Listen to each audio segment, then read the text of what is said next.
Hello बच्चों, स्वागत है आप लोग का आपके अपने यूट्यूब चैनल ड्रीम एजुकेशन में। और आज हम आप लोगों के लिए लेकर आए हैं क्लास 9th के सामाजिक विज्ञान का प्रश्न पत्र जो पिछले वर्ष पूछा गया था, उसका यह सॉल्यूशन है। ठीक है, आप लोगों को कुल 80 ऑब्जेक्टिव प्रश्नों में से 40 प्रश्नों का उत्तर देना होगा। हाल देखिए लिखा हुआ है, प्रश्न संख्या 1 से 80 तक के प्रत्येक प्रश्न के साथ 4 विकल्प दिए हुए हैं, जिसमें से एक सही है। अपने द्वारा चुने गए विकल्पों को OMR शीट पर चिन्हित करें और 40 प्रश्नों का ही उत्तर दें। यानी आपको 80 ऑब्जेक्टिव प्रश्न मिलेंगे, जिसमें से सिर्फ 40 प्रश्नों को ही चुनकर आपको बनाना होगा और OMR शीट पे उसका आंसर फिल करना होगा। ठीक है, तो शुरू करते हैं। पहला प्रश्न है, वास्को डी गामा भारत कब पहुंचा था? तो इसका आंसर है 1498 में। अगला प्रश्न है, रूसो सिद्धांत किस सिद्धांत का समर्थक था? तो इसका आंसर हो जाएगा सामान्य इच्छा का। इसका आंसर हो जाएगा सामान्य इच्छा का। अगला प्रश्न है, बैस्टील का पतन कब हुआ था? तो इसका आंसर हो जाएगा 14 जुलाई 1789 को। अगला प्रश्न है, भारत आने में किस भारतीय व्यापारी ने वास्को डी गामा की मदद की थी? तो इसका आंसर है अब्दुल मजीद ने। अब्दुल मजीद ने। अगला क्वेश्चन है, द्वितीय विश्व युद्ध का अंत कब हुआ था? तो इसका आंसर है 1945 में। अगला प्रश्न है, झारखंड को राज्य का दर्जा कब मिला? तो इसका आंसर है 15 नवंबर सन 2000 ईस्वी को। प्रश्न है, राष्ट्रसंघ की स्थापना का श्रेय किस अमेरिकी राष्ट्रपति को जाता है? तो इसका आंसर हो जाएगा वुड्रो विल्सन को। वुड्रो विल्सन को। अगला क्वेश्चन है, राष्ट्रसंघ की स्थापना कब हुई थी? तो इसका आंसर हो जाएगा 10 जनवरी 1920 को। राष्ट्रसंघ की स्थापना हुई थी 10 जनवरी 1920 को। अगला प्रश्न है, ऑस्ट्रेलिया की खोज किसने की थी? तो इसका आंसर हो जाएगा कैप्टन कुक ने। अगला क्वेश्चन है, डियाज बार्थोलोमियो ने किसकी खोज की थी? तो इसका आंसर हो जाएगा उत्तमासा अंतरीप की। अगला क्वेश्चन है, कॉमन सेंस की रचना किसने की थी? तो इसका आंसर हो जाएगा टॉमस पेन। अगला क्वेश्चन है, अमेरिकी स्वतंत्रता संग्राम में राष्ट्रपति कौन था? तो इसका आंसर है वाशिंगटन, जॉर्ज वाशिंगटन। अगला क्वेश्चन है, अमेरिका में अंग्रेज के कितने उपनिवेश थे? तो इसका आंसर है 13। अगला प्रश्न है, लेसेज फेयर के सिद्धांत किसने दिया? तो इसका आंसर है एडम स्मिथ ने दिया। अगला प्रश्न है, धर्मनिरपेक्ष राज्य की स्थापना सर्वप्रथम कहाँ हुई? तो इसका आंसर हो जाएगा अमेरिका में। अमेरिका में। अगला प्रश्न है, टीथे क्या है? तो इसका आंसर हो जाएगा एक धार्मिक कर। अगला क्वेश्चन, नाजी पार्टी का प्रतीक चिन्ह क्या था? तो इसका आंसर है स्वस्तिक। अगला प्रश्न है, भारतीय संविधान की किस धारा के अंतर्गत आदिवासियों को कमजोर वर्ग का दर्जा दिया गया है? तो इसका आंसर है धारा 342। अगला प्रश्न है, अंतर्राष्ट्रीय श्रम संगठन का मुख्यालय कहाँ है? तो इसका आंसर है जिनेवा। अगला प्रश्न है, संयुक्त राष्ट्र संघ के प्रथम महासचिव कौन थे? तो इसका आंसर है ट्रिगवेली। इसका आंसर हो जाएगा ट्रिगवेली। अगला प्रश्न है, निम्न पर्वत चोटियों में कौन भारत में स्थित नहीं है? तो इसका आंसर है माउंट एवरेस्ट, क्योंकि माउंट एवरेस्ट जो है नेपाल में स्थित है। ठीक है। नेक्स्ट क्वेश्चन है, बिहार के उत्तर पश्चिमी किनारे पर हिमालय की कौन सी श्रेणी है? तो इसका आंसर हो जाएगा शिवालिक। तिब्बत में ब्रह्मपुत्र नदी का नाम क्या है? तो इसका है सांगपो। इसका है नाम है सांगपो। अगला क्वेश्चन है, ब्रह्मपुत्र किस राज्य से होकर भारत में प्रवेश करती है? तो इसका आंसर हो जाएगा अरुणाचल प्रदेश। अगला प्रश्न है, सरैया मान झील कहाँ स्थित है? तो इसका आंसर हो जाएगा पश्चिमी चंपारण में। अगला प्रश्न है, कौन सी भ्रंश घाटी से होकर बहती है नदी? तो इसका आंसर है नर्मदा। अगला क्वेश्चन है, अल नीनो का अर्थ क्या होता है? शाब्दिक अर्थ। तो इसका आंसर है शिशु। अगला प्रश्न है, मई के महीने में पश्चिम बंगाल को प्रभावित करने वाले आंधी तूफान का क्या नाम है? तो इसका आंसर है काल बैसाखी। अगला प्रश्न है, सिमलीपाल जैव मंडल निचय कहाँ स्थित है? तो इसका आंसर है ओडिशा में। अगला प्रश्न है, माउंट एवरेस्ट का दूसरा नाम क्या है? तो इसका आंसर है सागरमाथा, क्योंकि नेपाल में इसको सागरमाथा कहा जाता है? अगला क्वेश्चन है बांग्लादेश कब स्वतंत्र हुआ था? तो इसका आंसर हो जाएगा 26 मार्च 17। अगला क्वेश्चन है श्रीलंका की राजधानी कहाँ है? तो इसका आंसर हो जाएगा कोलंबो। अगला क्वेश्चन है भारत से श्रीलंका को कौन पृथक करता है? तो इसका आंसर हो जाएगा पाक जल संधि। अगला क्वेश्चन प्रत्यक्ष स्रोत से एकत्र किए गए आंकड़ों को क्या कहा जाता है? तो इसका आंसर हो जाएगा प्राथमिक आंकड़ा। अगला प्रश्न है तीव्र ज्वर का क्या कारण होता है? तो इसका आंसर है जीवाणु।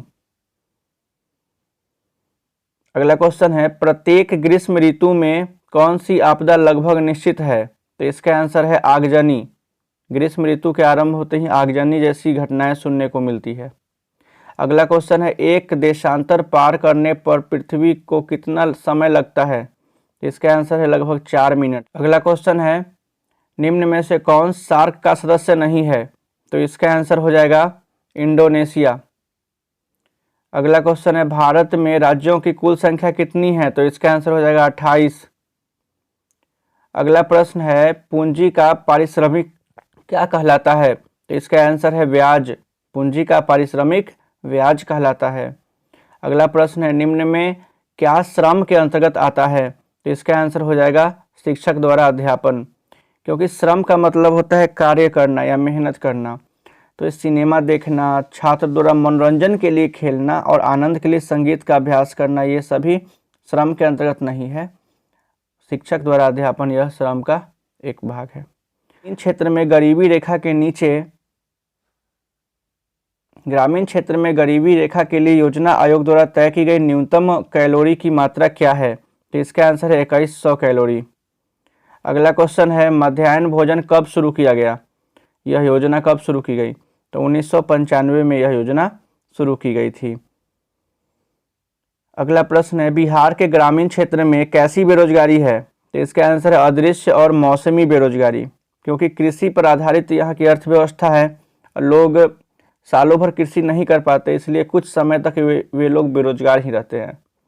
अगला क्वेश्चन है क्वेश्चन नंबर 45 है निम्न में से कौन रबी फसल है? तो इसका आंसर हो जाएगा गेहूं। अगला प्रश्न है सन 1943 में भारत के किस प्रांत में भयंकर अकाल पड़ा था? तो इसका आंसर हो जाएगा बंगाल। 1943 में बंगाल प्रांत में सबसे भयानक अकाल पड़ा था।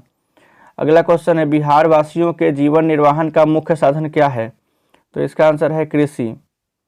अगला क्वेश्चन है शिव सागर राम गुलाम कहाँ के प्रथम प्रधानमंत्री थे? तो इसका आंसर हो जाएगा मॉरिशस के। अगला प्रश्न है चुनाव आयुक्त की नियुक्ति कौन करता है? तो इसका आंसर हो जाएगा राष्ट्रपति।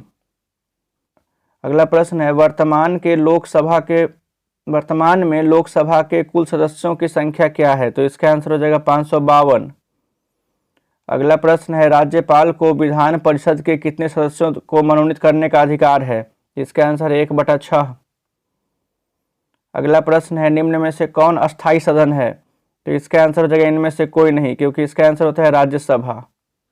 राज्यसभा, ठीक है। जाएगा सर्वोच्च न्यायालय की। यहाँ समझने योग्य कुछ बातें हैं। 26 जनवरी 1950 को सर्वोच्च न्यायालय की स्थापना नई दिल्ली में हुई थी। इसके अलावे 25 जनवरी 1950 को चुनाव आयोग की स्थापना हुई थी और योजना आयोग की स्थापना 15 मार्च 1950 को दिल्ली में हुई थी। और राष्ट्रीय विकास परिषद का जो गठन है वह 6 जनवरी 1952 को हुआ था। ये चारों ऑप्शन काफ़ी इंपॉर्टेंट था, इसलिए मैंने बता दिया। इस प्रश्न का उत्तर हो जाएगा सर्वोच्च न्यायालय। अगला प्रश्न है राज्यसभा का पदेन सभापति कौन होता है? तो इसका आंसर हो जाएगा उप राष्ट्रपति। अगला क्वेश्चन है मौलिक अधिकारों के रक्षक के रूप में कौन कार्य करता है? तो इसका आंसर हो जाएगा सर्वोच्च न्यायालय। अगला प्रश्न है जनरल यारुजेलस्की कहाँ का शासक था? तो इसका आंसर हो जाएगा पोलैंड का। अगला क्वेश्चन है सोवियत संघ का विघटन कब हुआ था? तो इसका आंसर हो जाएगा 1991 में। अगला प्रश्न है नोबेल शांति पुरस्कार प्राप्त आंग सान सू किस देश के हैं? तो इसका आंसर हो जाएगा म्यांमार के। अगला प्रश्न है भारत में वोट देने की न्यूनतम आयु क्या है? तो इसका आंसर हो जाएगा 18 वर्ष। अगला प्रश्न है, यंग इंडिया पत्रिका का संपादन किसने किया था? तो इसका आंसर है महात्मा गांधी ने। अगला प्रश्न है, किस संवैधानिक संशोधन द्वारा भारत को धर्मनिरपेक्ष राज्य घोषित किया गया? तो इसका आंसर हो जाएगा 42वें संविधान संशोधन द्वारा। अगला प्रश्न है, निम्न में से कौन न्यायपालिका का हिस्सा है? तो इसका आंसर हो जाएगा, निम्न में से कौन न्यायपालिका का हिस्सा है? तो इसका आंसर हो जाएगा, पुलिस महानिदेशक, पुलिस महानिदेशक। ठीक है। अगला क्वेश्चन है, उष्णकटिबंधीय पर्णपाती वन का सर्वप्रमुख पेड़ कौन सा है? तो इसका आंसर है साल। अगला क्वेश्चन है, भारत में सूचना का अधिकार अधिनियम किस वर्ष लागू हुआ? तो इसका आंसर है 2005 में। अगला प्रश्न है, भारत के विधानसभा का कार्यकाल कितना वर्ष का होता है भारत में? तो इसका आंसर है 5 वर्ष का। अगला प्रश्न है, एंथ्रेक्स क्या है? तो इसका आंसर हो जाएगा अति सूक्ष्म जीवाणु। अगला क्वेश्चन है, कलपक्कम परमाणु ऊर्जा केंद्र कहाँ अवस्थित है? तो इसका आंसर हो जाएगा चेन्नई में। अगला क्वेश्चन है, भारत में सर्वाधिक साक्षरता दर किस राज्य की है? इसका आंसर हो जाएगा केरल। अगला प्रश्न है, योगदान ऑप्शन है बढ़ा है या घटा है? तो इसका आंसर हो जाएगा घटा है। अगला क्वेश्चन है, निम्न में से कौन शीतकालीन कृषि से संबंधित है? तो इसका आंसर हो जाएगा रबी। थोड़ा देर पहले ही बताया था कि यह फसल जो है, रबी की फसल जो है शीतकाल में बोया जाता है और शीतकालीन है यह। अगला क्वेश्चन है, भारतीय संविधान की प्रारूप समिति के अध्यक्ष कौन थे? तो इसका आंसर हो जाएगा डॉक्टर BR अम्बेडकर। अगला क्वेश्चन है, भारतीय मानक समय ग्रीनविच मानक समय से कितना घंटा आगे है? तो इसका आंसर हो जाएगा 5.5 घंटा, ऑप्शन बी। अगला क्वेश्चन है, निम्न में प्लेग का वाहक कौन है? तो इसका आंसर हो जाएगा चूहा। इसका आंसर हो जाएगा चूहा। सरकारी उचित दर वाली दुकान में क्या बेचा जाता है? तो इसका आंसर है इनमें से सभी, यानी चीनी, गेहूं, मिट्टी का तेल इत्यादि। अगला क्वेश्चन है, किस राज्य का संबंध अमूल से है? तो इसका आंसर है गुजरात। ठीक है। अगला क्वेश्चन है, निम्न में से कौन सही युग्म है? तो इसका आंसर हो जाएगा नंदा देवी, उत्तराखंड। यह एक जैव आरक्षित क्षेत्र है, नंदा देवी उत्तराखंड में है। ठीक है। अगला क्वेश्चन है, स्वतंत्र भारत में भारतीय वन सेवा कब आरंभ की गई? तो इसका आंसर है 1966 में। ठीक है। निम्न में से कौन सी रेखा भारत को लगभग 2 बराबर भागों में बांटती है? तो इसका आंसर हो जाएगा कर्क रेखा। अगला क्वेश्चन है, जनसंख्या की गुणवत्ता निर्भर करती है? तो इसका आंसर हो जाएगा इनमें से सभी पर, यानी जनसंख्या की गुणवत्ता निर्भर करती है साक्षरता दर पर, कुशलता पर और स्वास्थ्य पर, यानी इनमें से सभी इसका आंसर हो जाएगा।